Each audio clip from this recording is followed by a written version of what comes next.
Las noticias, protagonistas y tendencias del momento. César Miguel Rondón, en Conexión Radio. La voz que cuenta la historia mientras ocurre. Muy buenos días. Son ya las 9 en punto de la mañana de este jueves 18 de mayo del año 2023.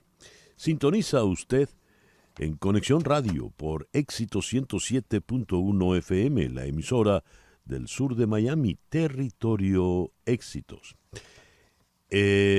También nos puede usted sintonizar por la aplicación Actualidad Media Group. Esta aplicación usted la puede descargar gratuitamente en su teléfono celular. Y si entra usted en www.exito107.com, además de escucharnos, nos puede ver. Muy buenos días por acá. Recibo el saludo de Chere Ramos Graterol, siempre muy consecuente desde Caracas. Magali Hernández nos saluda también. Guillermo Triana desde Humble, en Texas. Gracias. Guillermo Lozada en Johns Creek, Georgia. Marianela y Alfredo desde Dulcinella en Toronto. Carlos Cuevas en Filadelfia.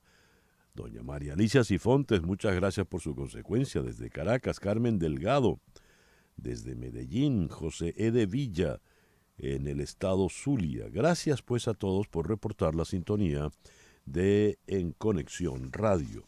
En Conexión Radio es una producción de Floralicia Anzola para Éxitos 107.1 FM. Muy buenos días, Floralicia. Buenos días, y hoy es Jueves. ¡Qué felicidad! No queda nada para que sea viernes. Buenos días, Daniel, buenos días, Laura, y buenos días a todas las personas que se conectan por la enorme cantidad de fuentes por las cuales pueden llegar a nosotros.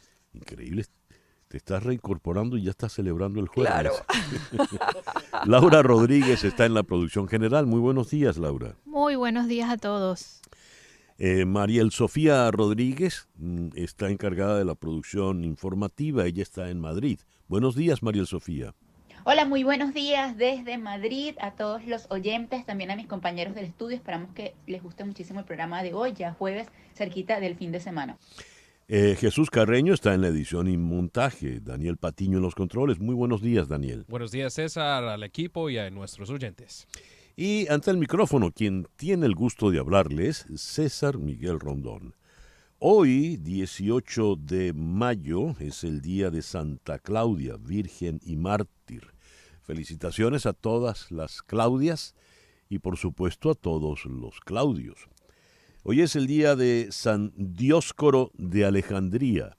Felicitaciones a los Dioscoros.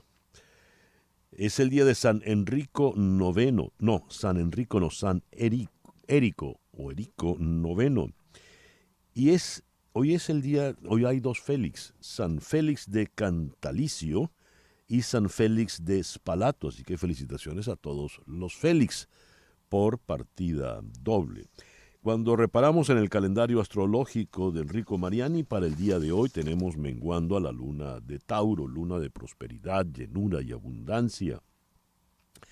Es la luna donde todo pues va a crecer, donde todo se va a acumular, magnífica para comprar bienes muebles o inmuebles.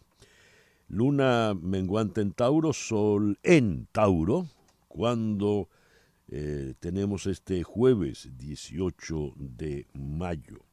Y para el día de hoy se están cumpliendo 50 años de la discusión en el Senado de los Estados Unidos del proceso de Watergate, que llevaría en definitiva a la renuncia de Richard Nixon. Un caso histórico que todavía tiene repercusiones a la fecha.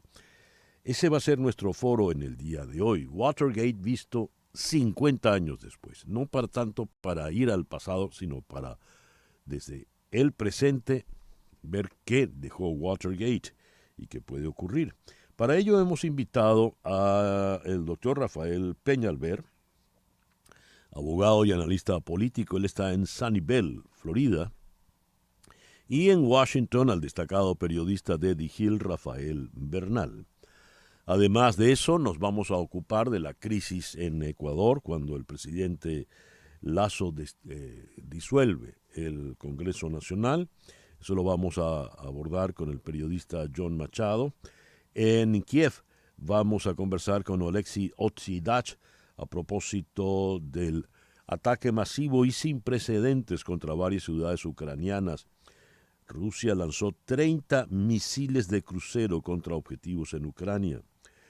Y también vamos a conversar con Sofía Scali, especialista en el Medio Oriente, para analizar con ella la situación en la que ha quedado Recep Tayyip Erdogan y cuáles son sus posibilidades para la segunda vuelta planteada para dentro de escasos 10 días. Y en Caracas vamos a conversar con María Beatriz Martínez. Ella es la presidenta del partido Primero Justicia, que ha pedido incluir la defensa de Citgo en el proceso de negociación en México. El detalle está en que ese proceso pues no se ha reanudado. Cuando reparamos en las efemérides del día de hoy, el 18 de mayo de 1804, Napoleón Bonaparte es proclamado emperador de los franceses. El 18 de mayo de 1868 nace Nicolás II, quien fuera zar de todas las Rusias entre 1894 y 1917. De hecho, fue el último zar ruso, porque con él vino la revolución bolchevique y terminó fusilado con toda su familia. Y el 18 de mayo de 1896 ocurre la tragedia de Kodinka, en la que una multitud mata a 1.389 personas en el campo de Kodinka, en Moscú, durante las festividades de la coronación precisamente como zar de Nicolás II. El 18 de mayo de 1910 ocurrió el máximo acercamiento del cometa Halley a la Tierra, que orbita alrededor del Sol cada 75 años en promedio. Las voces, la leyenda decía que se iba a acabar el mundo porque el cometa Halley, con su cola, al pasar alrededor de la Tierra, le iba a dar un coletazo a la Tierra y le iba a sacar de órbita y se iba a acabar el planeta. Pero aquí estamos todavía. El 18 de mayo de 1920 nació Karol Wojtyła, quien fuera coronado como Papa Juan Pablo II, papa de origen polaco. Aquí le destacan como gran luchador contra la expansión del comunismo. Hoy está cumpliendo 53 años Tina Fey, la gran comediante norteamericana. El 18 de mayo de 1980 entró en erupción el volcán Santa Elena en el estado de Washington, siendo una de las erupciones volcánicas más catastróficas del siglo XX, con una magnitud de 5 en el índice de explosividad volcánica. Causó 57 muertes y pérdidas por más de $1.000 millones en daños. El 18 de mayo de 1909 murió el gran compositor español Isaac Albéniz. Y el 18 de mayo de 1911, 2 años después, falleció otro gran músico, el genial Gustav Mahler. Y el 18 de mayo de 1942, es decir, hoy está cumpliendo 81 años, Albert Hammond. De hacer contacto con Hani, le quiero recordar que es bueno que usted tenga su teléfono en la memoria de su celular. 855-DOLOR55. 855-DOLOR55, que equivale a 855-365-6755. Repito, 855-365-6755. Hani Martínez Ward. Muy buenos días, Hani. Ya estoy aquí con ustedes. 3 consejos de qué hacer a la hora de un accidente. Número 1, usted debe llamar al 911 y hacer su reporte de policía. Quedarse ahí hasta que termine el reporte de policía, porque eso es la validez que le va a dar para decir que usted es la víctima y que el seguro del culpable pueda pagar el 100% de los gastos. Número 2, tomar fotos y videos de la escena del accidente. ¿Y cómo son las fotos? Ahí con su iPhone o con el Samsung, con el teléfono que usted tenga, 30 segunditos alrededor del área, que se vea la carretera, que se vea los árboles, que se vea el área en general, y una foto del daño de su carro y una foto muy importante del daño de la persona culpable. Ese carro de la persona culpable nos va a servir a nosotros con muchas evidencias para comprobar que si hay un error en el reporte de policía, él verdaderamente sea el culpable. Y número 3, llamarnos desde la escena del accidente al 855-DOLOR-55. Cuando usted nos llama desde la escena del accidente, cualquier tipo de accidente que sea, un peatón, una bicicleta, un camión, lo que sea, usted le vamos a dar el consejo ahí en la escena del accidente y no le cuesta un centavo hacer esta llamada. Repito, el teléfono de Hani Martínez Ward, 855-DOLOR-55. 855-DOLOR-55, que equivale a 855-365-6755. 855-365-6755. ¿Algo más, Hani? Eso es todo. Muchísimas gracias. Muchísimas gracias a ti. Hani Martínez Ward, de The World Law Group, abogada de accidentes. El editorial con César Miguel Rondón. La semana entrante, Henry Kissinger cumplirá 100 años. No ha cesado de escribir y mantiene una lucidez total. Sus memorias son más voluminosas que la Biblia, es un libraco inmenso. En todo caso, el señor Kissinger fue un estadista realmente importante. Fue el que puso fin a la guerra del Vietnam con sus conversaciones en París, y ha dicho, con relación al mundo en que vivimos, que todo va a depender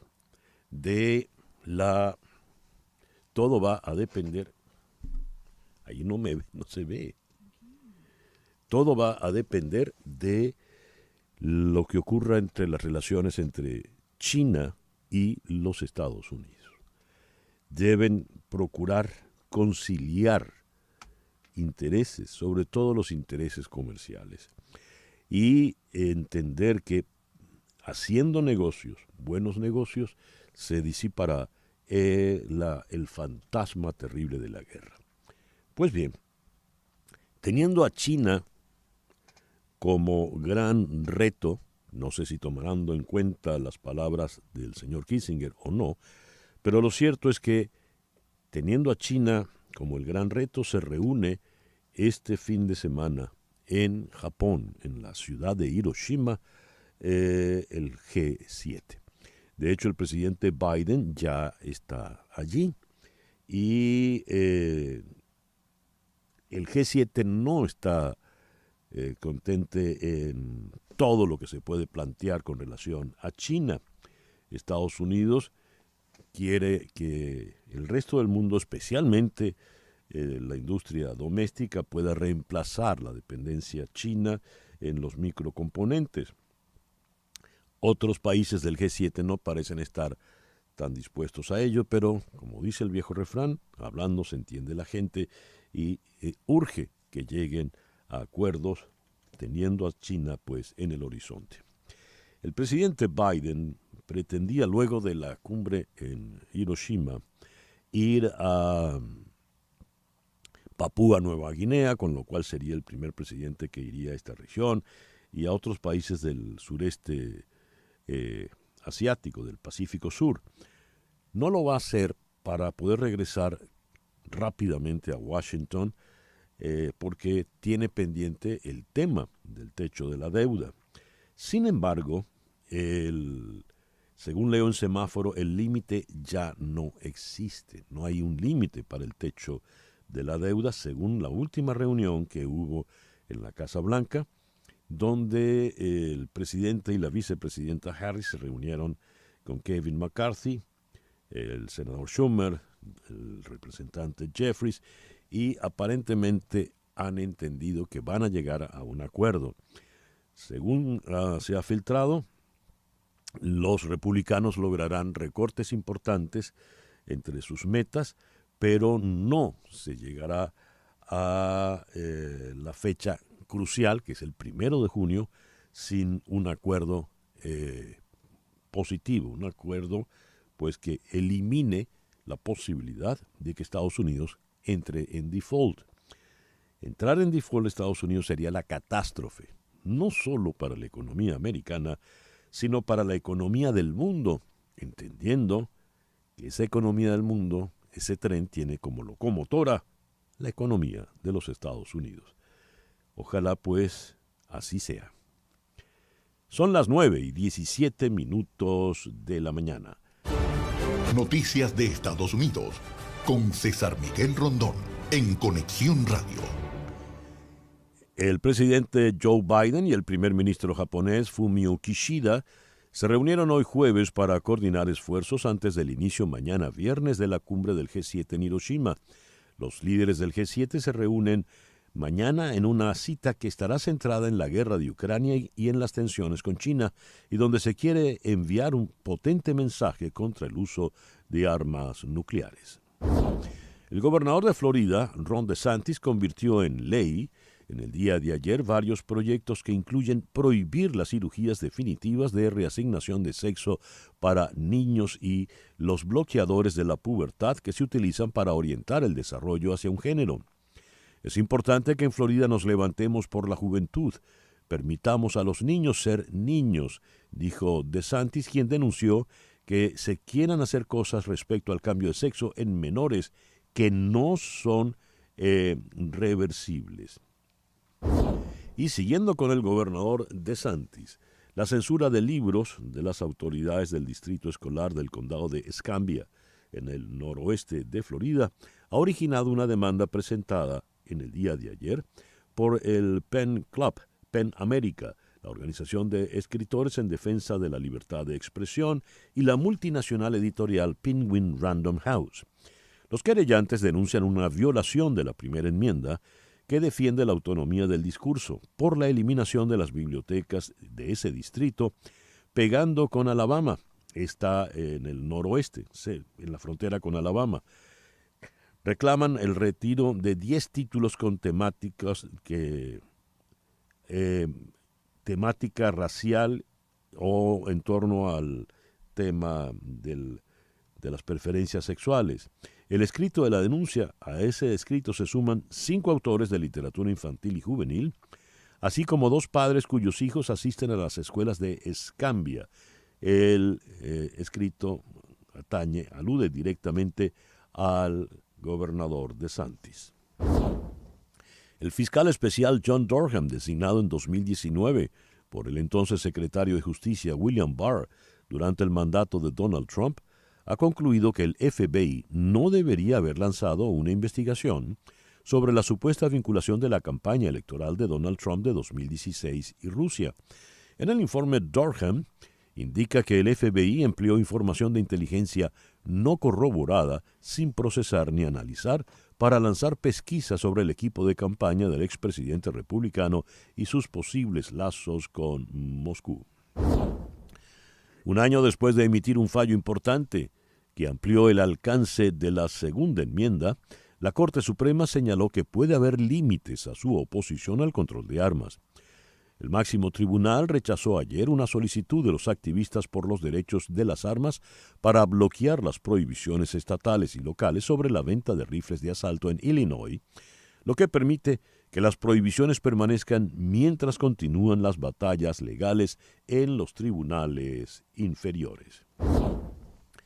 Decenas de madres reclamaron ante el Congreso la baja de maternidad remunerada, más cuidados infantiles y cobertura sanitaria reproductiva, en una acción de la organización Moms Rising, que ha contado con figuras políticas como la expresidenta de la Cámara de Representantes, Nancy Pelosi, quien recordó que hay que honrar a las mamás más allá del Día de la Madre.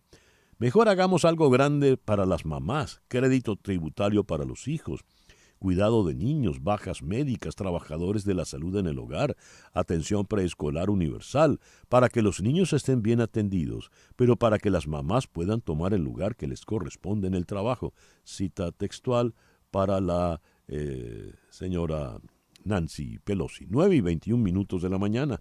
Una pequeña pausa y al regreso, las noticias de Venezuela, América Latina y el mundo. En un momento regresamos con César Miguel Rondón en Conexión Radio por Éxitos 107.1 FM. César Miguel Rondón está en Conexión Radio por Éxitos 107.1 FM. 9:24. Lo que ocurre en Venezuela con César Miguel Rondón en Conexión Radio.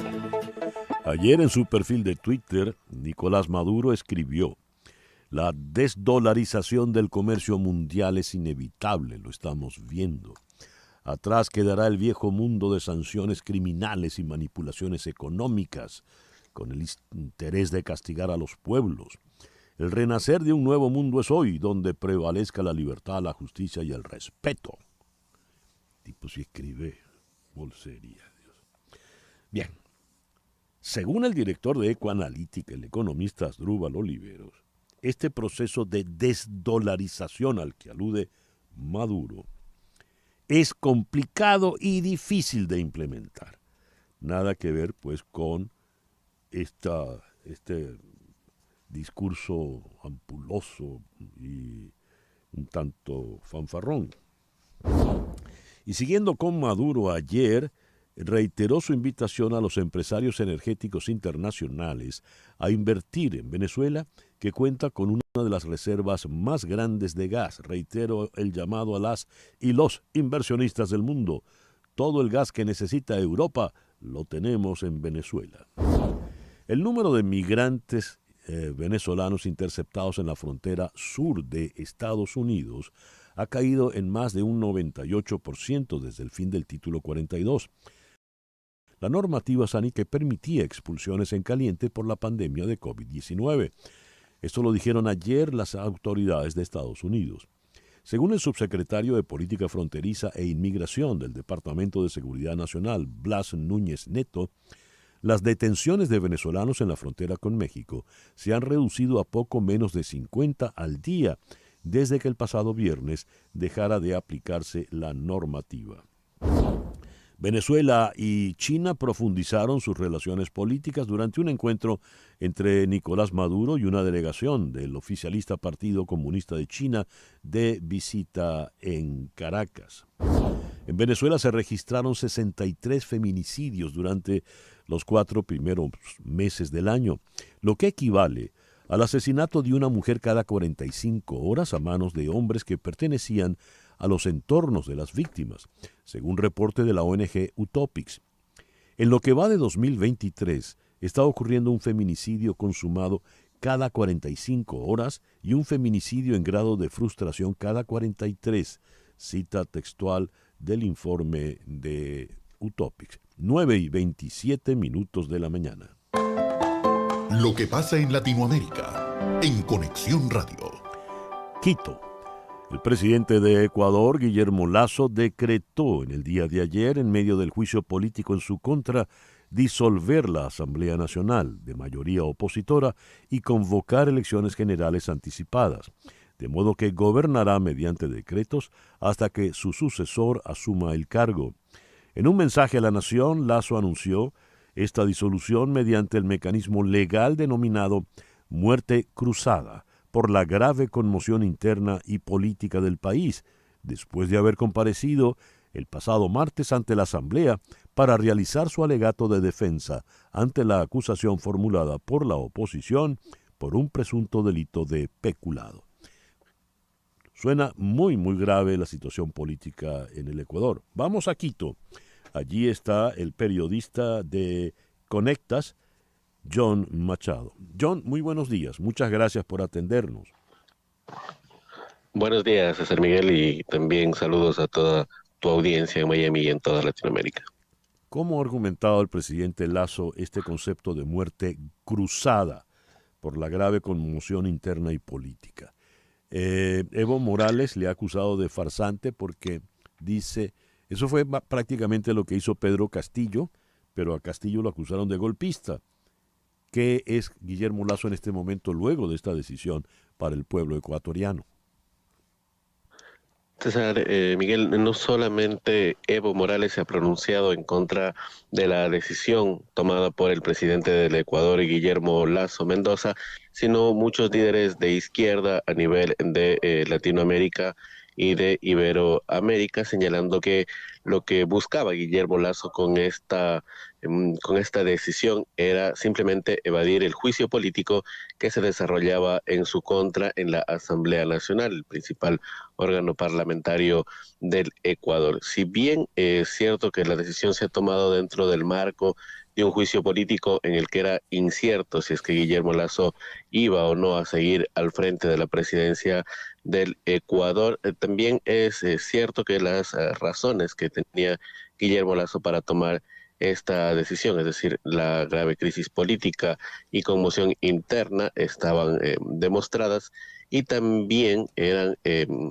potestad de la presidencia de la República decretarlas o no, es decir, Guillermo Lasso tenía pues a su mando señalar si es que había o no grave crisis política y conmoción interna. Ayer ha señalado que la crisis política era evidente, dado que el Consejo de Participación Ciudadana, el organismo que coloca a las autoridades de control, como la Contraloría, la Procuraduría y otras que estarían al frente, al mando del Estado ecuatoriano, está en manos del correísmo, luego de las últimas elecciones, y ha señalado él que iban tras su cabeza, tras la cabeza de la Fiscalía y de las otras entidades de Estado. Con esto ha justificado la crisis política. En cambio, la conmoción interna está dada tanto por el juicio político que se venía en su contra, como por la inseguridad, la ola de inseguridad que vive el Ecuador en estos momentos. ¿Qué viene ahora, John?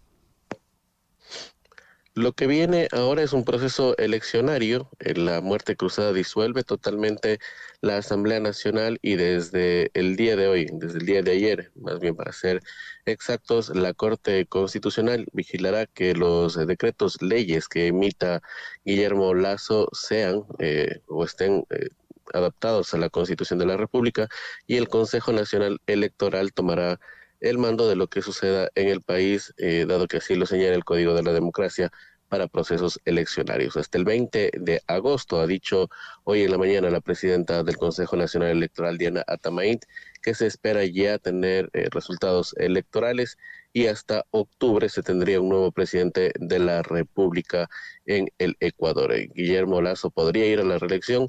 No se ha hablado sobre el tema desde Carondelet, desde el Palacio Presidencial. Sin embargo, es una de las opciones que se barajan dentro de su movimiento Creo, así también como otras opciones de la derecha. Estaría participando Jaime Nebot por el Partido Social Cristiano, el exalcalde de Guayaquil, reconocido político a nivel regional.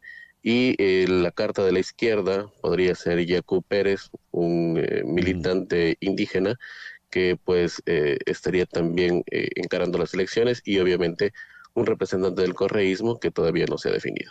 Muy bien. John, muchísimas gracias por estos minutos en esta mañana. A ti, César Miguel, saludos a todos. John Machado, del equipo de Conectas en Quito.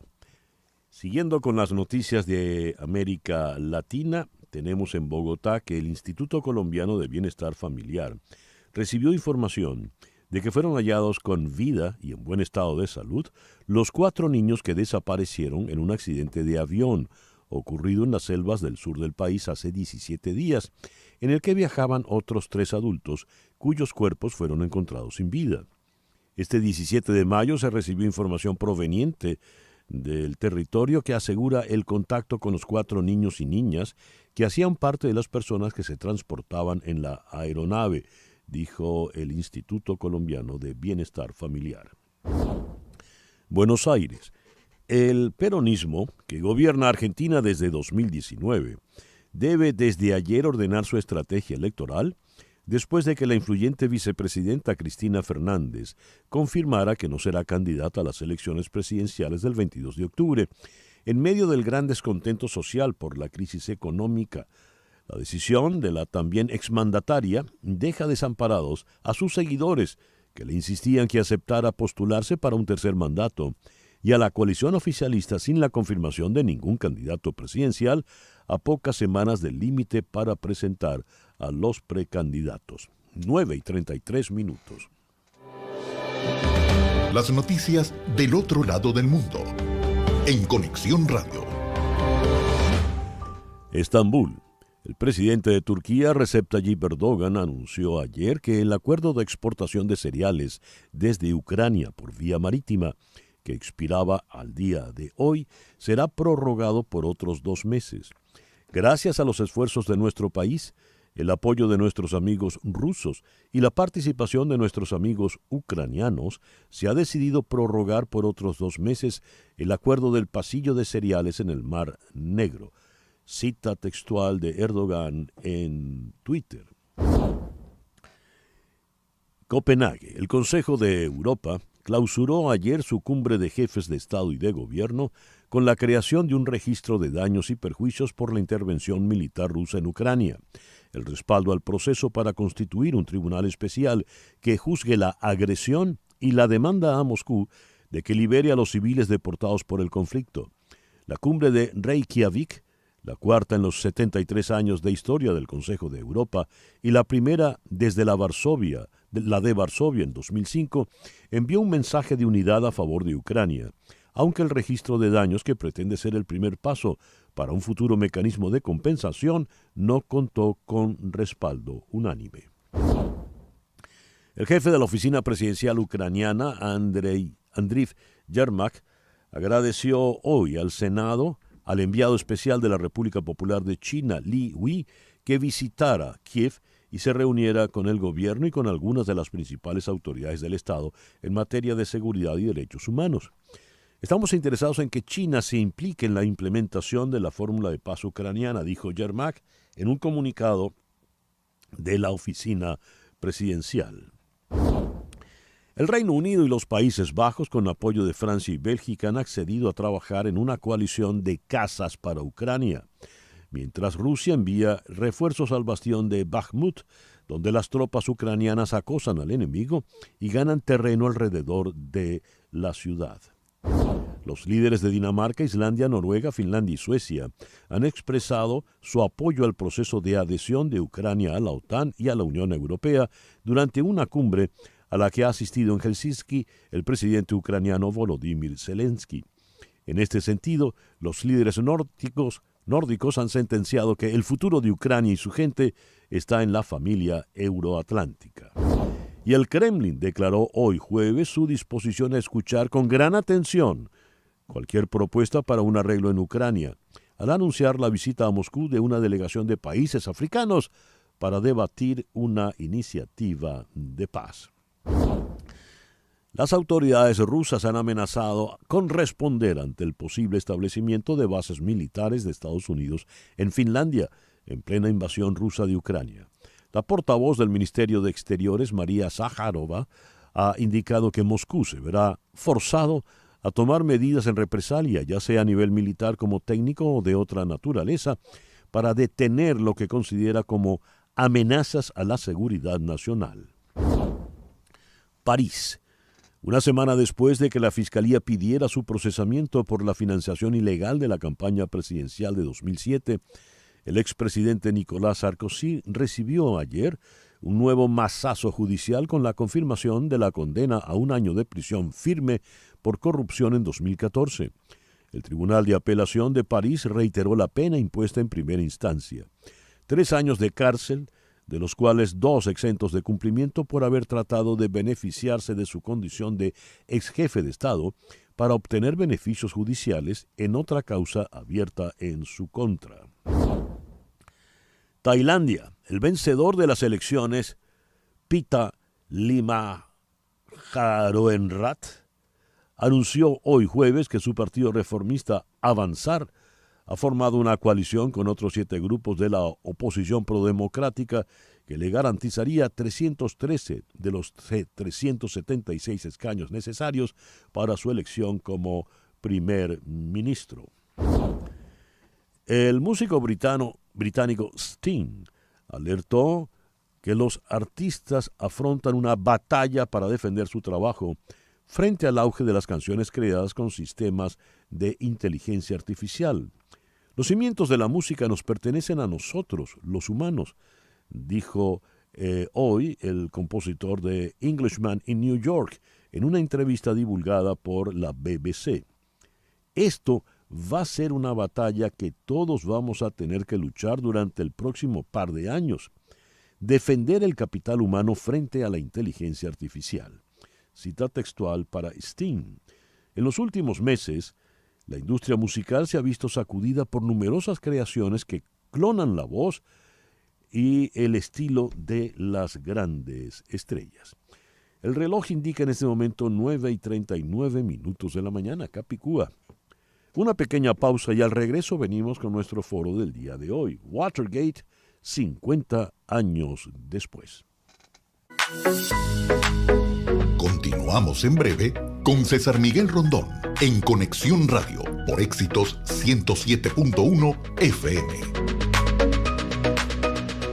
El 17 de mayo de 1973, hace 50 años, en el Senado de los Estados Unidos comenzó el proceso Watergate que echaría de la presidencia a Richard Nixon.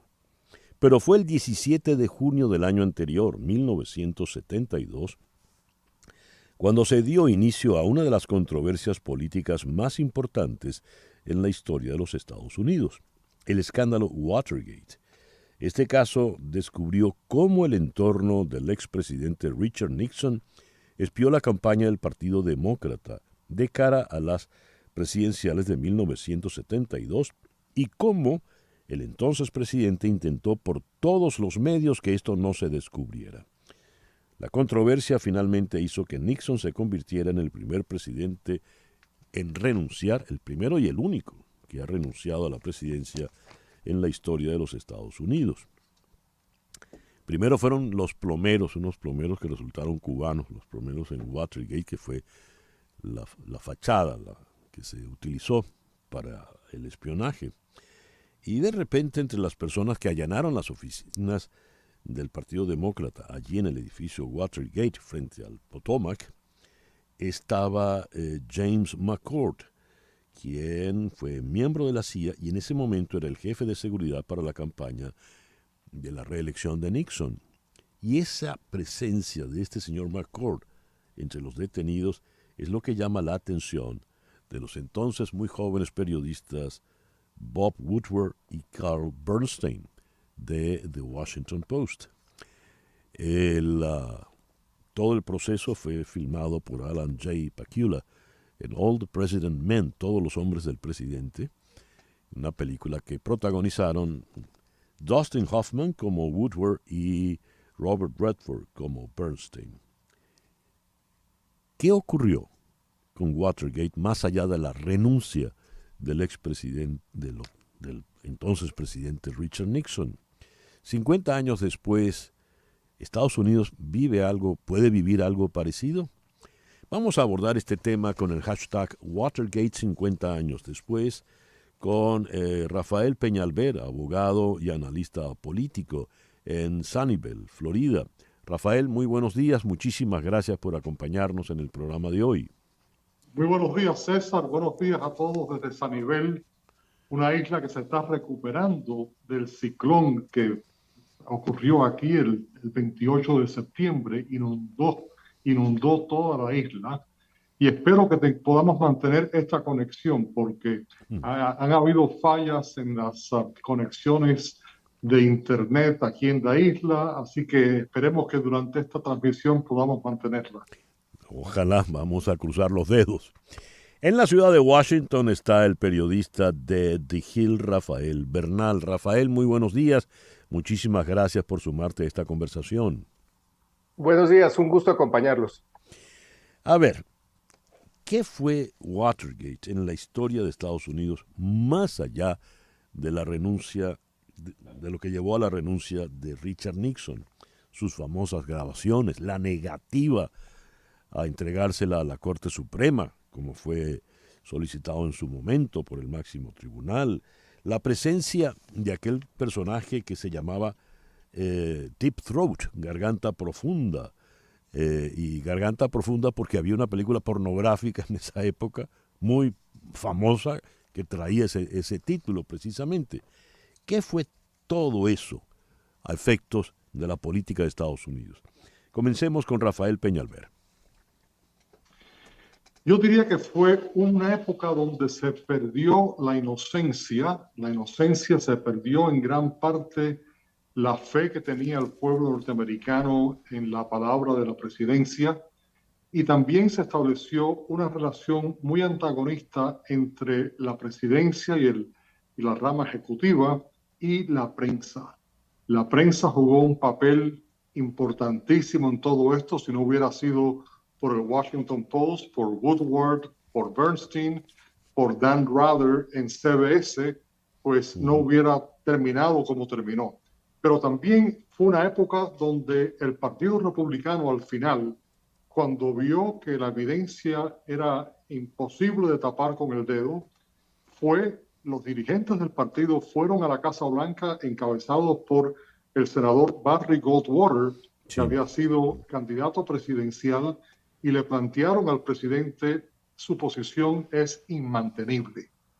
Era inmantenible después de que la Corte Suprema dictara de que Nixon tenía que entregar los tapes. Y hoy en día yo me pregunto si un presidente con estilo del presidente Trump haría lo mismo. Acuérdate que la Corte Suprema no tiene ejército para que se cumplan sus órdenes. Lo que impera es el respeto hacia la Corte, el respeto hacia las instituciones. Yo no sé si hoy hubiera habido una crisis aún mucho mayor si se deja de cumplir la orden de la Corte Suprema. Bien, vamos a entrar en esa circunstancia más adelante. Quiero repetirle la pregunta a Rafael Bernal, quien está precisamente en Washington. Él es periodista de The Hill. ¿Qué ha sido Watergate? Más allá de la renuncia, de lo que implicó la renuncia de Richard Nixon a la presidencia, ¿qué ha sido este incidente en la historia política de los Estados Unidos, vista con ojos contemporáneos? Rafael. Bueno, muchos lo ven como un parteaguas, como realmente esa caída de la presidencia, y en términos políticos puede ser que sea el caso, pero también es muy interesante la visión desde los términos mediáticos. Ahí es más bien el final de una era, es el final de esa era donde se concentraban, digamos, había un monopolio sobre la audiencia, porque se habla de Woodward y Bernstein, y correctamente mi tocayo dice Dan Rather, pero se nos olvidan McNeil y Lederer, que son los dos reporteros principales para la cadena pública PBS. ¿Y qué sucedió? Que PBS todas las noches transmitía estas sesiones del Senado donde se estaban pasando las pruebas una tras otra, realmente unas sesiones bastante aburridas, pero había gente pegada a su televisión porque la transmisión era constante y era el único lugar donde lo podían sacar.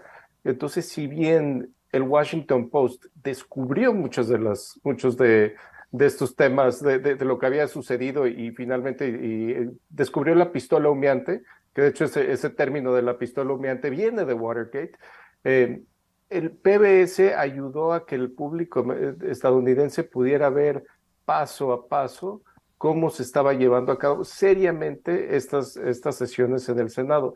Y algo interesante, el tono con el que reportaron McNeil y Lederer no era un tono de si esto le conviene a Nixon y su base o no le conviene a Nixon y su base. No era tanto reportaje político, sino era un reportaje sobre lo que venía descubriendo la investigación, entendiendo que esta investigación se estaba llevando a cabo de una manera profesional, y lo que se descubriese sería básicamente información pública, y lastimaba al presidente.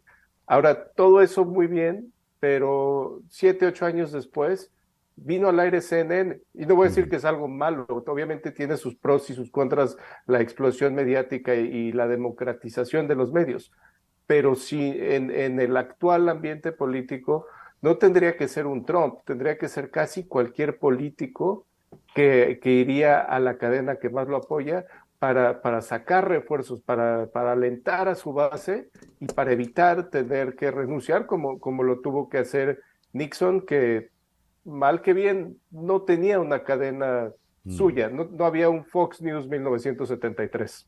Interesantísima la visión que aportas, Rafael, que como bien dice, hoy tenemos a dos Rafael, Peñalver en Florida y Bernal allá en Washington, D.C. Quisiera llamar la atención sobre el hecho de la personalidad, la figura de Richard Nixon. Estamos hablando de un político profesional, un político que fue candidato en varias oportunidades. Una de sus derrotas más importantes fue la que tuvo frente al entonces muy joven John Fitzgerald Kennedy. Siendo vicepresidente, tuvo aquella accidentada visita a Caracas, donde hubo que sacarlo con fuerzas de seguridad. Y era un individuo ciertamente de pocos escrúpulos, que marcó un tono distinto en la manera de comportarse el político de los Estados Unidos. Él estuvo hace 50 años dirigiendo el país. Es el que va y decide ir a Pekín para darle la mano a Mao Zedong. ¿Hay algún parangón al presente? Como bien plantea Rafael Bernal, ¿qué podría ser de Richard Nixon en un escenario eventual 2023? Le pregunto a Rafael Peñalver. Lo que dice Rafael es muy cierto, que hoy en día se ha polarizado y se ha utilizado los medios como fuente de ingresos para distintos grupos, que la noticia se da para levantar audiencias. Cada cadena tiene su audiencia, presenta la noticia en una forma distinta para tener una audiencia que lo apoye, y se convierten las distintas cadenas casi en partidos políticos, cada una con su grupo. Así que yo comparto de que la renuncia de Nixon quizás no hubiera ocurrido si hubiera tenido una Fox News, por ejemplo, atrás y apoyándolo a él. La figura de Nixon es una de las figuras más controversiales en la historia de la presidencia. Por una parte, fue un gran estadista, fue una persona que abrió, como tú bien dijiste, la vía de China, por bien o por mal. Yo no creo que jamás hubiera soñado Nixon hace 50 años atrás, cuando se abrió el camino de China, que 50 años más tarde se viera que el socio capitalista es el mejor socio del jerarca comunista chino. Ha habido una simbiosis del capitalismo con el que no se preveía en aquel momento. Así que por la parte terminó la guerra de Vietnam, pero en una forma que después de su presidencia, después de su renuncia, pues se perdió Vietnam.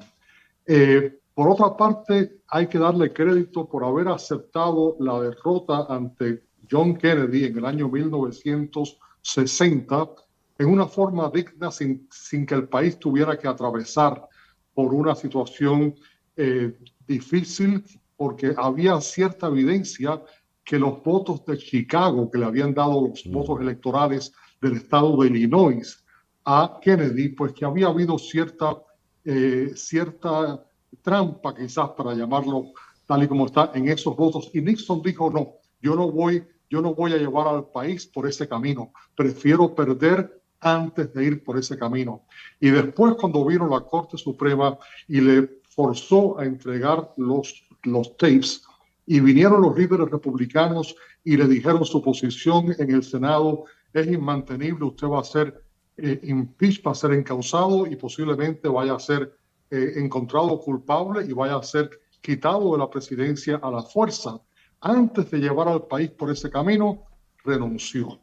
Así que, por una parte, tienes lo bueno de Nixon, una persona patriota que puso los intereses del país sobre los personales en algunas oportunidades, pero por otra parte, una persona que siempre temía de sus enemigos y estaba buscando la forma de cómo saber más, cómo espiar, que fue lo que lo llevó al caso de Watergate, aunque no se ha comprobado que él directamente fue quien dirigió y que pidió que se llevara a cabo esta operación, pero sí estaban sus principales asesores involucrados, siguieron la vía del cash y se demostró que había este fondo para este tipo de actividades y se llevó a cabo primero el día 28 de mayo, se implantaron los instrumentos de espionaje dentro de las oficinas del Partido Demócrata en el edificio Watergate, y el 17 de junio, si es correcto, sí. Fue cuando los cogieron y fueron llevados presos. Yo como cubano, desgraciadamente, veo que 3 de los principales que fueron presos fueron cubanos-americanos y que... Los plomeros. Los plomeros, yo personalmente conocí a uno de ellos que no lo cogieron dentro del edificio, pero estaba al frente en la operación y pensaban que lo estaban haciendo por defensa de la causa cubana, por luchar en contra del comunismo. Pensaban que George McGovern, que era el que parecía que iba a ser el candidato demócrata en aquel momento, que era una persona de extrema izquierda, y volvieron a utilizar la causa de Cuba para planificar este proceso que tuvo tan terribles consecuencias para la política norteamericana. Me llama mucho la atención, Rafael, que has hablado de la extrema izquierda, de McGovern, has hablado de cómo los plomeros cubanos estaban defendiendo la causa cubana, que son conceptos que en estos tiempos de polarización actual, pues se siguen manejando. Parece algo impresionante. Por ejemplo, mucho de la derrota de los demócratas en las elecciones pasadas tuvo que ver con los señalamientos de extrema izquierda frente a Biden, etcétera, etcétera. Vamos a hacer una pequeña pausa y ya vamos a regresar con este foro. Pero quisiera dejar en el aire una pregunta. El presidente Nixon, en su momento, pues fue un hombre muy hábil, pero de pocos escrúpulos, por lo visto. ¿Qué sería Nixon hoy? O lo que resulta inevitable, porque más de uno ve 50 años después que alguien como Donald Trump puede parecerse mucho a Richard Nixon. Eso, por favor, Rafael Bernal, para abordarlo al regreso. Esto es nuestro foro de hoy, hashtag Watergate 50 años después. Esto es En Conexión Radio por Éxito 107.1 FM en Miami. Ya regresamos. Una pausa y regresamos con César Miguel Rondón en Conexión Radio. Las noticias de este momento en Conexión Radio. ¿Y qué noticias tenemos en este momento, Flor Alicia? Bueno, César Miguel, las autoridades mexicanas han encontrado a 49 de los migrantes que secuestraron esta semana en un autobús en el municipio de Matehuala, en el norte de México, incluyendo víctimas de Venezuela, Honduras, Brasil, Cuba, Haití y El Salvador. Todos fueron trasladados a la delegación del Instituto Nacional de Migración en San Luis Potosí, estado del centro norte de México. Estos migrantes, los 49, son 23 hombres, 15 mujeres, 6 niños y 5 niñas, según lo detalló Luis Crescencio Sandoval, secretario de la Defensa Nacional. Muchas gracias, Flor Alicia. Regresamos entonces a nuestro foro, hashtag Watergate 50 años. Después con Rafael Peñalver en Sunnyvale, Florida, y Rafael Bernal en Washington, D.C.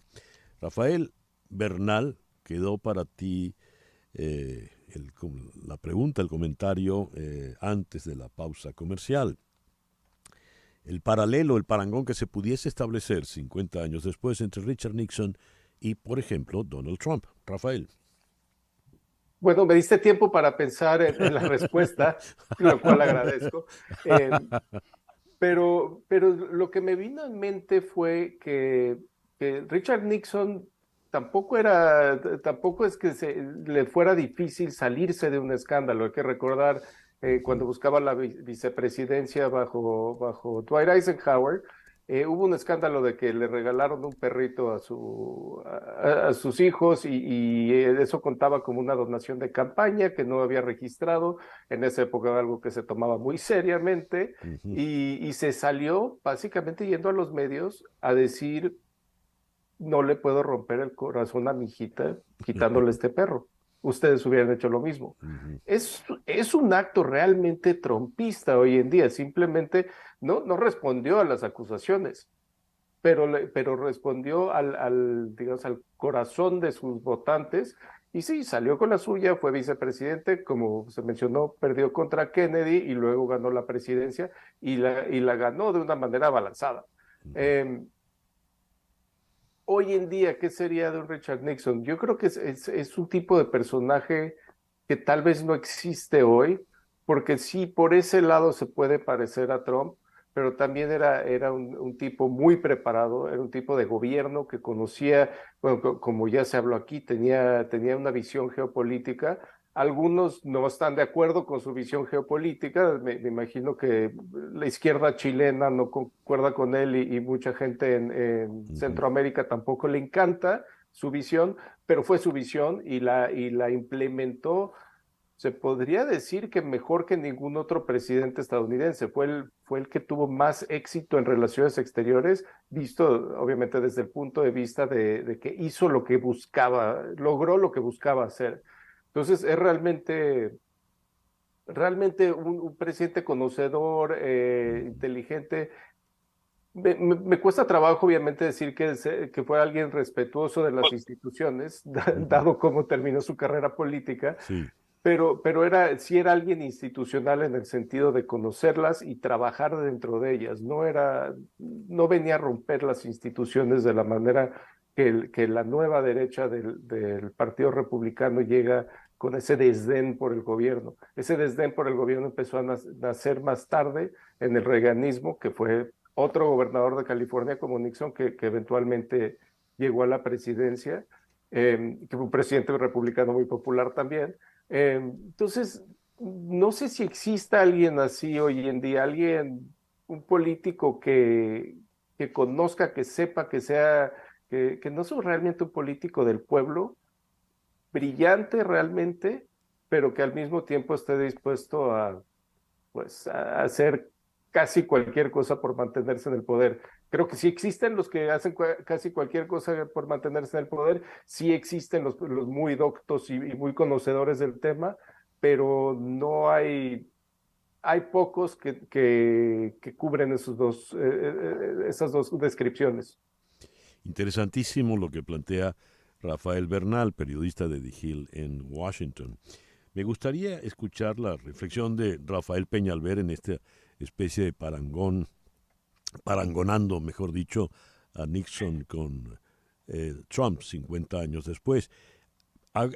Es necesario, dada la reflexión que hizo Rafael Bernal, acotar que Nixon era un político profesional. Político que fue político toda su vida. Y como buen político, pues obsesionado por el poder, por llegar al poder y luego mantenerlo. Sin embargo, es el único que ha renunciado. Digo esto a diferencia del señor Trump, que llega al ejercicio político como tantos que pregonan el discurso contra la política convencional, ¿no? Rafael Peñalver. Yo te digo, siguiendo el pensamiento de Rafael, efectivamente era un hombre que tuvo desde chiquito, desde que estaba en sus estudios universitarios, él tenía como meta llegar a la presidencia. Un hombre que se preparó para la presidencia, tenía el poder de llegar a un podio y hablar de cualquier tema que les preguntaran con gran profundidad, con gran profesionalismo. Se defendía con todos los líderes mundiales, se respetó, llegó a ser en su reelección llegó a ganar 49 de los 50 estados. Y esa es la gran ironía de Watergate. Sí. A Nixon no le hacía falta esa información que los plomeros estaban tratando de sacar de las oficinas del Partido Demócrata. Se veía que iba a ganar una elección abrumadoramente. Y te repito, 49 de los 50 estados lo ganó Nixon. Así que una de las grandes tragedias políticas de este país es que una persona que lo tenía todo ganado lo perdiera por algo tan tonto como este tipo de actividad de tercer grado, como lo describió su secretario de prensa, Ron Ziegler, que dijo que eso era un robo de tercer grado. Y es cierto que algo así se escalara cuando se empiezan a averiguar de que atrás de todo esto había un montaje, que no solamente era el montaje de las oficinas de Watergate, sino que había un grupo de personas, los plomeros, que estaban dispuestos a incumplir la ley y tratar de conseguir información para mantener a Nixon en el poder de cualquier forma. Una persona que ganó la presidencia por términos abrumadores, y después en una conferencia de prensa que tuvo en Disney World en Orlando, una de las famosas preguntas que se le han hecho jamás a un presidente es cuando Dan Rather le pregunta a Nixon si él había estado involucrado con alguna actividad ilegal. Y Nixon le contesta, I am not a crook. Sí. Yo no soy un bandolero.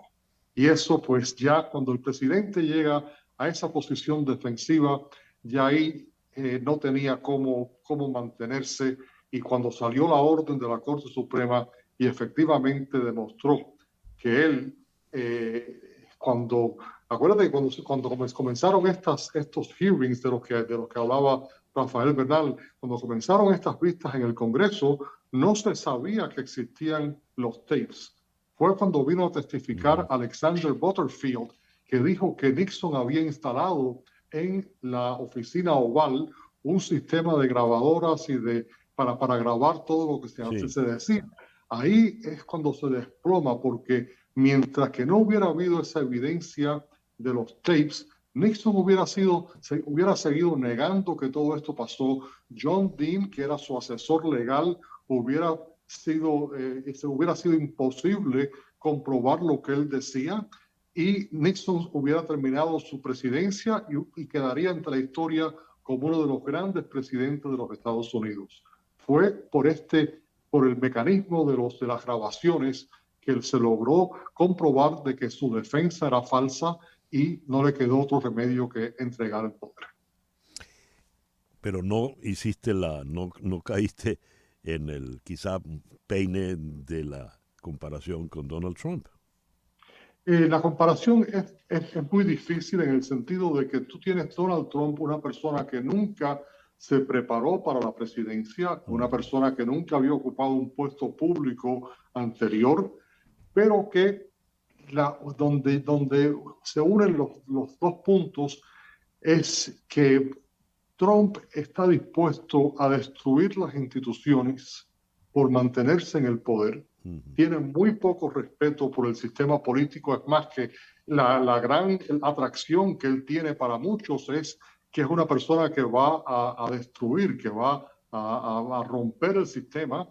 Le vende al pueblo norteamericano de que es un sistema que deja atrás, que deja fuera a la gran clase media.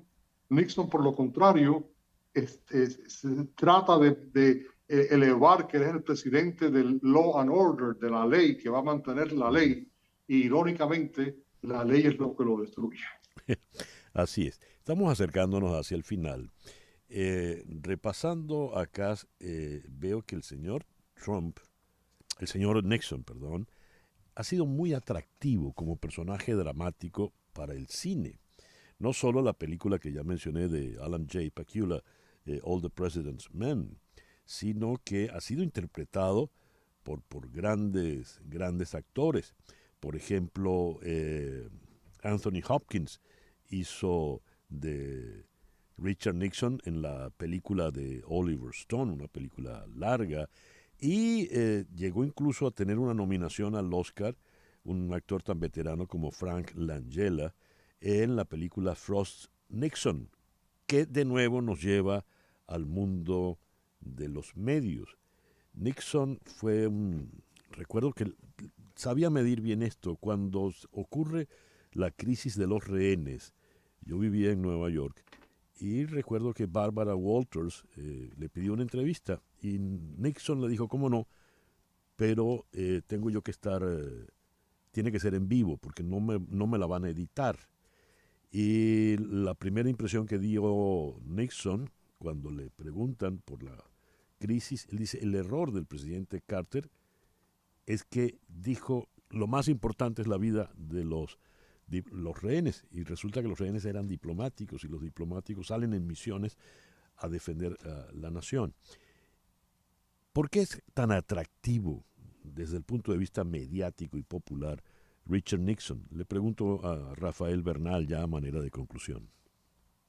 Bueno, realmente es un personaje único. Hay que recordar en esas películas muy serias, muy buenas, por cierto, pero también en la caricatura Futurama, una comedia, un personaje bastante constante es la cabeza reanimada del presidente Nixon, no sé, 3,000, 4,000 años en adelante. Esos manerismos, ese I am not a crook, no lo quiero imitar por ser respetuoso, dejó huella. Y para ejemplo, sé que se nos acaba el tiempo, pero para un ejemplo de qué tipo de huella dejó Nixon, en la sede actual del Partido Demócrata, al salir del elevador en el piso donde está la dirigencia, hay un mueble viejo, azotado, abollado, oxidado, feo. Y bueno, yo entré, la primera vez que entré y les pregunté, oye, ¿qué es esto? Es el archivero que abrieron los plomeros, que abrieron a fuerza, por la fuerza los plomeros, para hacer parecer que lo que estaban haciendo era un robo y no implantar estos mecanismos de espionaje. Realmente es una herida que no se ha cerrado, y es un personaje histórico que simplemente atrae a amigos y atrae enemigos, y su forma de hablar, su forma de expresarse y su forma de ser realmente funciona bien en televisión, irónicamente, porque lo que lo trajo abajo en 1960 fue que en el debate contra Kennedy no se vio bien en televisión, pero ahí está. Entre otras cosas porque no se dejó maquillar. Entonces Kennedy estaba maquillado impecable y Nixon se vio todo sudoroso por las luces, en fin. Muchísimas gracias, Rafael, por participar en el programa, y muchísimas gracias, Rafael Peñalver, aquí en Florida, por habernos acompañado. ¿Algo que quieras agregar, Rafael? Simplemente que la historia yo creo que va a demostrar que Nixon mostró que no hay una persona que esté por encima de la ley. El presidente tuvo que renunciar, pero por otra parte la historia cada vez reconoce más las habilidades políticas e internacionales y la preparación que tenía Richard Nixon. Así que es un presidente que en términos históricos yo creo que está en su vida, va subiendo su categoría dentro del grupo presidencial, y en los momentos que estamos viviendo, un Watergate es peccata minuta en comparación a otras cosas que han pasado en tiempos recientes. Estoy totalmente de acuerdo contigo, capa minuta. Rafael Peñalver, muchísimas gracias, Rafael, por habernos acompañado. Muchas gracias, siempre es un gusto, César.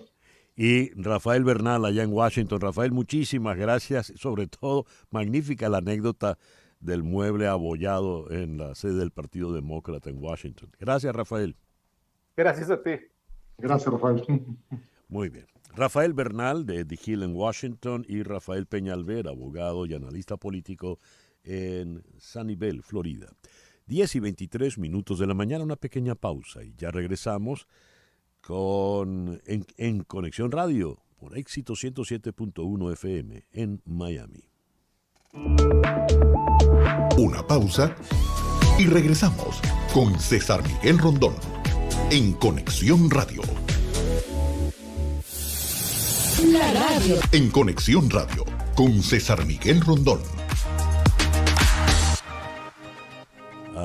Son las 10:27 de la mañana. Al repasar las noticias del mundo, hemos tenido la información de un ataque masivo y sin precedentes contra varias ciudades ucranianas.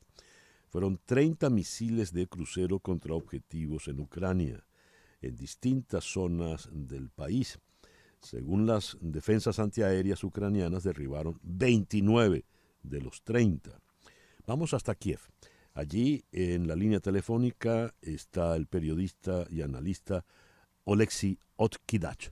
Oleksiy, muy buenos días, muy buenas tardes por allá. Muchísimas gracias por atendernos. Hola, buenos días a todos y a todas. Oleksiy, ¿qué nos puedes decir de este ataque masivo? Bueno, hay que en general destacar que las últimas 2 semanas en Ucrania tenemos como una oleada enorme de intercambio de golpes, de misiles y de drones que jamás hemos visto porque, bueno, al inicio de la invasión normalmente Rusia bombardeaba Ucrania y Ucrania no tenía con qué responder. Luego, en otoño y invierno 2022-2023, Rusia estaba lanzando muchos misiles y Ucrania estaba protegiéndose. Y esas 2 últimas semanas de mayo vemos que cada día, tanto en Ucrania como en Rusia, hay explosiones por todas las partes. Ucrania hace sus actividades a través de drones y también misiles, y Rusia lanza los misiles.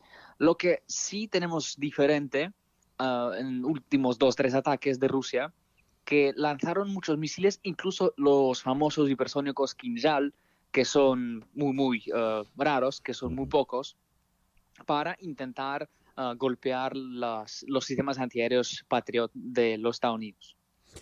¿Qué nos puedes decir, Oleksiy, de la situación en Bakhmut?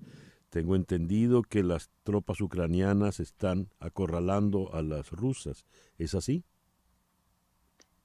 De verdad, justo hace 10 minutos recibimos un mensaje de una de las brigadas que están ahí, un mensaje oficial que han aprovechado, han podido ellos hacer los rusos retirarse de como 2 kilómetros del territorio, y esto puede ser una preparación para la ofensiva más grande, pero al mismo tiempo yo creo que estos golpes pequeñitos cerca de Bakhmut de 1.000 metros, 2.000, 2.500, 500, 700 metros, que en general son los movimientos muy pequeños, pueden ser los golpes para distraer la atención de Rusia, porque al mismo tiempo vemos mucha actividad bélica, por ejemplo, cerca de Jersón, en el sur, y entonces con los golpes cerca de Bakhmut se atrae más atención por ahí.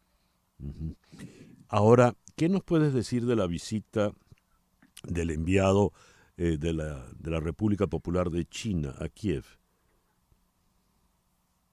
Pues lo que es interesante es que Rusia lanzó su ataque con 6 misiles hipersónicos y con 13 misiles de otros tipos a Kiev, justo el día cuando ese representante estuvo aquí en la capital ucraniana. Lo que hace muy complicado para entender la intención de Rusia, porque vimos la misma dinámica, por ejemplo, cuando llegó por aquí el secretario general de la ONU, Antonio Gutiérrez. Obviamente que se trata de las sanciones, se trata del tema de armas, y lo que quiere Ucrania obviamente es que China no venga o no produzca ninguna armas para Rusia. Y ya hemos más o menos visto que China ha dicho que no, a Rusia no vamos a dar armas. Si esto será el principio que China va a aplicar en las relaciones con Rusia, esto para Ucrania será una gran victoria diplomática. Ya lo veo. Oleksiy, muchísimas gracias por atendernos en el programa de hoy. Muchísimas gracias, un abrazo, hasta luego. Oleksiy Otkidach es periodista y nos reportó desde Kiev. Son las 10:31 de la mañana. En Florida se ha aprobado la ley 1718. En su momento la comentamos porque pareciera, según algunas observaciones de expertos, que Florida va a quedar por encima de los demás estados de la Unión, de los otros 49. ¿Por qué? Porque según esta ley, promovida por el gobernador DeSantis, La licencia de conducir, que es el documento de identidad que funciona en todo Estados Unidos, en Florida no va a funcionar de manera plena porque la autoridad, digamos, el policía que le pide, si usted tiene no sé qué, cara de no ser, no sé, no quiero entrar en ningún calificativo, no me vayan a acusar de racista, pero puede dudar de si usted realmente tiene o no estatus legal en Estados Unidos. Ley 1718. Las licencias emitidas fuera del estado a personas sin estatus legal no son válidas en Florida. ¿Qué significa esto? Quiero tocar el tema con una experta en la materia que nos honra visitándonos en el estudio. Me refiero a la doctora Michelle Canero. Michelle, gracias por venir al programa en la mañana de hoy. Gracias por invitarme. ¿Qué es esta ley 1718, Michelle? Bueno, tiene varios aspectos. Fue pasado por el Congreso del Estado de la Florida y firmado la ley por el gobernador Ron DeSantis, pero tiene varios elementos muy antimigrantes. El primer elemento, como acabas de mencionar, que tiene importancia, es la restricción en licencias de conducir. Las licencias de conducir de estados que los emiten para personas que no se consideran, por la definición del gobernador de la Florida y la legislación de la Florida, de estar en un estatus legal, no van a ser reconocidas. El otro tema que estamos viendo es que está imponiendo que todas las compañías con más de 25 empleados participen en el programa federal de E-Verify, que por el momento es algo que es a discreción de las empresas usarlo o no. El sistema E-Verify básicamente es cuando uno emplea a una persona, tiene que siempre llenar un formulario que se llama la I-9 y ahí vas a poner los datos que demuestran que la persona está documentada legalmente para trabajar en los Estados Unidos. Ese documento se mantiene para todas las compañías, pero el E-Verify lo convierte en un documento electrónico que está a supervisión del gobierno federal, porque ahorita con las I-9, como son en papel, uno tiene que tenerlos en su oficina y cuando llega un oficial de inmigración para revisarlos es que se revisan. Pero cuando usas el E-Verify, estás sometiendo esa información a revisión. Los problemas de E-Verify son amplios. Uno, cuando uno somete un registro de E-Verify no es para verificar si la persona puede trabajar. Lo estás usando ya cuando hayas contratado a la persona. Entonces, si tú tienes documentos, recibiste documentos falsos o posiblemente malinterpretaste que la persona podía trabajar. Cuando tú ingresas al E-Verify te va a salir una alerta.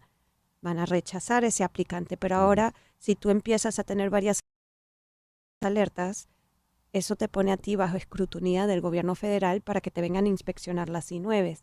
Entonces mucha gente ha evitado, más en las industrias agrícolas, de construcción, hospitalidad, industrias que dependen mucho de una población no necesariamente indocumentada, pero inmigrante.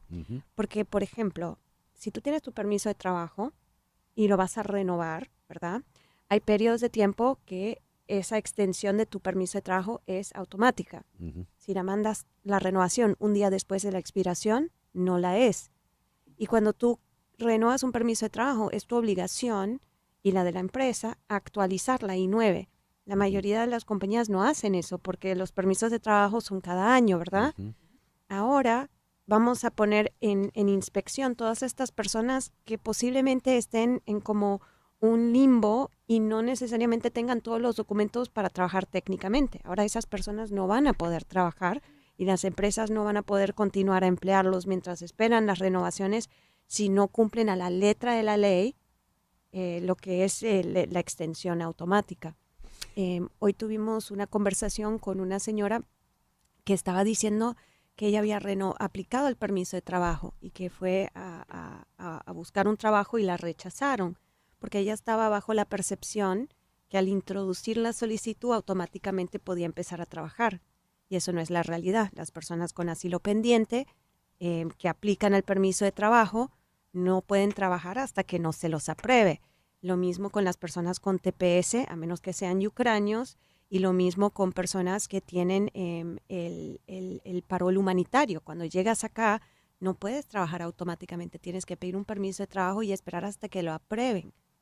Están tardando 15 meses. Dios, ¿y qué se puede hacer Entonces, en ese periodo de tiempo, si no puedo trabajar, ¿qué hago? No puedes trabajar. Tienes que sobrevivir de ahorros. Eso no es una realidad ¿Y si no para la tengo- mayoría de la gente. Yo Sí. no podría mantenerme 15 meses sin trabajar. Entonces, estamos poniendo a los inmigrantes en una situación imposible con la ineficiencia de procesar los permisos de trabajo. Y ahora con esta ley, lo que más o menos la gente estaba haciendo, pero nadie se estaba dando cuenta porque el gobierno federal no tiene los recursos para ir de trabajo a trabajo a verificar los documentos de todas las personas, con el E-Verify se va a restringir muchísimo más la población de personas inmigrantes que actualmente van a poder ser empleados. Dios. Y esto nos va a afectar en las industrias Uf. más grandes, ¿verdad? Ujú. Agricultura, hospitalidad, construcción. Digo, estas son personas que en mayoría están o esperando el permiso de trabajo o posiblemente están esperando una renovación, han cometido un error en presentarlo tarde. Es un grave problema para nuestra economía, en mi opinión. Bien, anote usted este teléfono, por favor. 305-579-9218. Se lo repito. 305-579-9218. O escriba a inmigraya@canerofadul.com. ¿Por qué le doy este teléfono? Porque cualquier duda, cualquier emergencia, cualquier apremio que usted tenga en este tema migratorio, la doctora Michelle Canero es la persona indicada para ayudarle y solucionar el problema. ¿No es así, Michelle? Sí, y vamos a empezar a hacer un programa de Facebook Live para que la gente pueda hacer sus preguntas ahí en vivo. Para tratar, a veces las consultas están programadas 2 semanas adelantadas, entonces para tratar de sacarle la información necesaria a nuestra comunidad, más en estos tiempos muy estresantes, vamos a tratar de crear nuevos canales de comunicación. Michelle, muchas gracias por venir en esta mañana. No, gracias por invitarme siempre. Repito, 305-579-9218. Y vamos ahora a la ciudad de Buenos Aires, donde en la línea telefónica está Sofía Scali, internacionalista especialista en los asuntos del Medio Oriente. Sofía, muy buenos días. Muchísimas gracias por atendernos. Buenos días, César. Muchísimas gracias a usted por el llamado.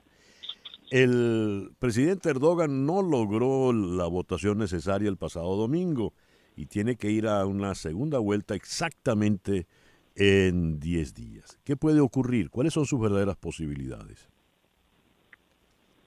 Y lo que está pasando es un hito histórico en Turquía, ¿no? Que la oposición cuenta con una coalición de 6 partidos que lo que quieren es derrocar el sistema de Erdogan, que es presidente desde 1999 y que últimamente se puede ver reflejado su gestión en la pésima economía que tienen, en cómo se ha devaluado la lira, en la gestión que tuvo frente al terremoto que terminó con las vidas de miles de turcos.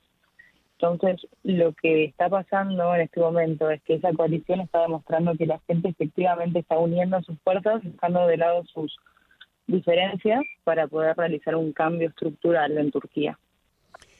¿Y qué puede ocurrir realmente? ¿Qué dicen las encuestas, los diversos sondeos, Sofía? Y lo que puede ocurrir, acá hay que ver la fuerza del tercer partido, ¿no? Que sacó un 5% en las elecciones y creo que va a ser determinante a la hora de, del balotaje el próximo domingo. Pensemos que Erdogan sacó un 49,4% y Kılıçdaroğlu sacó un 44,9%, por ende está muy, muy cerca uno del otro. Lo que puede pasar es que se siga, estableciendo la dictadura, digamos, entre comillas, de Erdogan, y lo que el sondeo dice es que, que la gente está más probable a votar al cambio, ¿no? Ya lo veo. Y de ganar el cambio, de producirse el cambio, ¿en qué condiciones quedaría un Erdogan como opositor? ¿Qué podría ocurrir en Turquía? Y en términos concretos, lo que está haciendo Erdogan es un acercamiento a Rusia, ¿no? La compra de equipamientos de defensa ruso, y acercarse a Putin hoy día es altamente cuestionado y también se pregunta si Turquía efectivamente tiene un compromiso con la OTAN, ¿no? Dado que negó que Suecia se adhiriera. Entonces lo que puede pasar en términos concretos es un acercamiento a Estados Unidos que implique una apertura a Occidente y todo lo que implica, ¿no? Es insertarse al mercado internacional, a poder cooperar con aliados de Occidente, a que, Dios quiera, la economía mejore, a que los precios no sean aumentados cada día, como también pasa acá en Argentina, lamentablemente. Así que lo que puede llegar a pasar es que Erdogan, en caso de perder, siga trabajando como opositor, ¿no? Entonces, en caso de que al nuevo partido no tenga un buenísimo desempeño, porque acordémonos que con la crisis económica que tienen, es empezar de cero, ¿no? Con un nuevo gobierno, sino que es empezar un montón de escalones más atrás, porque en 5 años, que es lo que dura una presidencia turca, es imposible que se revierta toda la situación económica. Ya. Sofía, muchísimas gracias por atendernos en esta mañana. Muchísimas gracias a usted y un saludo a toda la audiencia. Sofía Escali, internacionalista, experta en temas del Medio Oriente, nos habló desde Buenos Aires. 10:44, una pequeña pausa y ya regresamos en Conexión Radio por Éxito 107.1 FM. Una pausa y regresamos con César Miguel Rondón en Conexión Radio. Escuchas a César Miguel Rondón en Conexión Radio. 10:47 de la mañana. Fe y Alegría celebra 68 años trabajando por la educación en Venezuela y queremos invitarte a apoyarlos comprando su rifa anual de manera virtual. Quienes quieren participar y están fuera de Venezuela deben ingresar a www.rifa.feyalegría.org. Allí pueden comprar sus tickets. Con tu aporte, colaboras directamente con la educación de más de 115,000 estudiantes en las escuelas de Fe y Alegría. Repito, www.rifa.feyalegría.org. Consideramos que en razón del carácter y relevancia estratégica de Citgo para nuestro país, debe ser prioridad y causa de interés nacional su recuperación. Esto nos convoca y obliga a todos los venezolanos a una estrategia común en la negociación en México, dándole su carácter de política de Estado. Este es un comunicado que publica el partido Primero Justicia en Twitter. En la línea telefónica está la presidenta nacional de Primero Justicia, María Beatriz Martínez. Vamos a Caracas. María Beatriz, muy buenos días. Gracias por atendernos. Muy buenos días, César Miguel. Un honor para mí poder comunicarnos a través de este medio. María Beatriz, a ver, cuando ustedes dicen la recuperación de Citgo debe ser parte de la negociación de México, en México, ¿qué están pretendiendo? Mira, básicamente nosotros conocemos que en Venezuela la institucionalidad está perdida y tenemos una circunstancia gravísima respecto a un activo que es de todos los venezolanos y que es de interés prioritario, como lo hemos enarbolado nosotros siempre, la defensa de los activos en general, pero sobre todo Citgo es un activo demasiado importante para todos los venezolanos, que no aceptamos y no creemos que sea necesario esta actuación que se ha venido desarrollando, donde se evidencia claramente que a Maduro y que a todo lo que significa el régimen en general no le importa lo que ocurra con Citgo. No les interesa realmente Citgo, porque si eso hubiese sido, no hubiese sido así, nosotros no hubiésemos visto esa política que conocimos muy bien los venezolanos, que llamo a la reflexión, a refrescar la memoria con todo aquel paquete de expropiaciones desaforadas que hizo Hugo Chávez, aquel endeudamiento en el cual nosotros podemos ver cómo nos endeudamos al país de manera inmisericordia, sin ningún tipo de previsión, teniendo además los ingresos más altos en materia petrolera, y nos endeudamos irresponsablemente. Y luego vimos las actuaciones de Maduro, donde no solo emitió más deuda con los bonos, sino que puso en garantía, entregó en garantía con el 50,1% a Citgo, y le entregó además el 49 tanto restante a la empresa rusa. Entonces, evidentemente desde hace mucho tiempo, desde el 2007, 2008 en adelante, y el énfasis que hubo en el 2017, quedó evidenciado que no les importa el destino de Citgo. A nosotros sí nos importa, y cuando decimos esto es que no habiendo una responsabilidad institucional y habiendo unas excusas que reiteradamente se ponen, nosotros consideramos que en la mesa de negociación es el único estamento, quizás institucional, donde nosotros podemos claramente participar, y además con testigos de sección poder definir y discutir el destino de Citgo, poder establecer en una causa común, con una estrategia para salvarla, no para hundirla. Eso se ha planteado en el marco de la plataforma unitaria. Es decir, Gerardo Blay, por ejemplo, está al tanto de esto. Bueno, es una propuesta, está efectivamente en discusión, lo hemos planteado, hay bastante coincidencia en esto. Creo que es un mecanismo que se impone. Creo que además no es un tema de un factor político, y no solo es un tema de la delegación. Ahora, yo creo que esto es una bandera que debemos alzar todos los ciudadanos venezolanos, del color que sea. María Beatriz, y esto sí se dan las negociaciones en México, ¿no? Que no está planteado, no pareciera que se van a dar. Bueno, pero es que un tema como este ratifica la necesidad de que exista una mesa de negociación donde se diluciden los temas prioritarios para los venezolanos, donde efectivamente nosotros podamos discutir lo que le interesa al venezolano, en el sentido de que necesitamos la institucionalidad en Venezuela, necesitamos por lo tanto unas elecciones libres, necesitamos por lo tanto que se defiendan los intereses de todos los venezolanos, y esa es nuestra propuesta. Y yo creo que no hay otro escenario, hasta que no hayan elecciones en Venezuela, que es en el 2024, donde nosotros podamos abocarnos realmente a defender a los venezolanos. María Beatriz, muchísimas gracias por estos minutos en esta mañana. Muchas gracias a ti, y ratificando la importancia de que se ponga a los venezolanos por encima de cualquier interés. María Beatriz Martínez es la presidenta nacional del partido Primero Justicia. Nos habló desde Caracas, son las 10:54 de la mañana.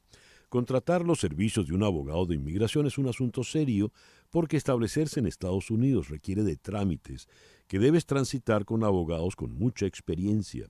Las abogadas de Canelo Fadul Immigration, especialistas en visas de inmigración laboral, familiar y humanitarias, entre otras, suman más de 55 años de experiencia, asesorándolos desde la solicitud de la visa hasta la obtención de la residencia y posterior ciudadanía. Anota este teléfono, 305-579-9218. Repito, 305-579-9218, o escribe a inmigraya@canerofadul.com. Canelo Fadul Immigration, reputación, confiabilidad y efectividad. Las noticias de este momento en Conexión Radio. Y para cerrar, ¿qué noticias tenemos, Flor Alicia? Bueno, César Miguel, Jack Teixeira, el joven acusado de filtrar documentos del Pentágono, había sido amonestado por sus supervisores en 2 ocasiones por su manejo incorrecto de documentos clasificados. Así lo detallaron ayer los fiscales que investigan el caso ante un juez federal que estudia si el joven de 21 años debe seguir detenido a la espera de que se celebre un juicio. En documentos presentados ante la Corte, los fiscales alegan que Teixeira, quien era miembro de la Guardia Nacional, continuó publicando documentos clasificados en la plataforma social Discord después de haber recibido amonestaciones en 2 ocasiones. Según los documentos judiciales, Teixeira se reunió con sus superiores, quienes le ordenaron no tomar notas de la información de inteligencia clasificada a la que tenía acceso ni profundizar en ella. Los fiscales señalaron además que el joven acusado de filtrar documentos con información sobre la guerra de Ucrania, entre otros, mostró un menosprecio deliberado de sus obligaciones. Gracias, Flor Alicia. Hoy, 18 de mayo, es el Día Internacional de los Museos y es también, atención, el Día Internacional de la Fascinación por las Plantas. ¿Qué tal? Son las 10:57 de la mañana. En Conexión Radio es una producción de Flor Alicia Anzola para Éxito 107.1 FM, con Laura Rodríguez en la producción general, Mariel Sofía Rodríguez en la producción informativa, Jesús Carreño en la edición y montaje, Daniel Patiño en los controles y ante el micrófono, quien tuvo el gusto de hablarles, César Miguel Rondón.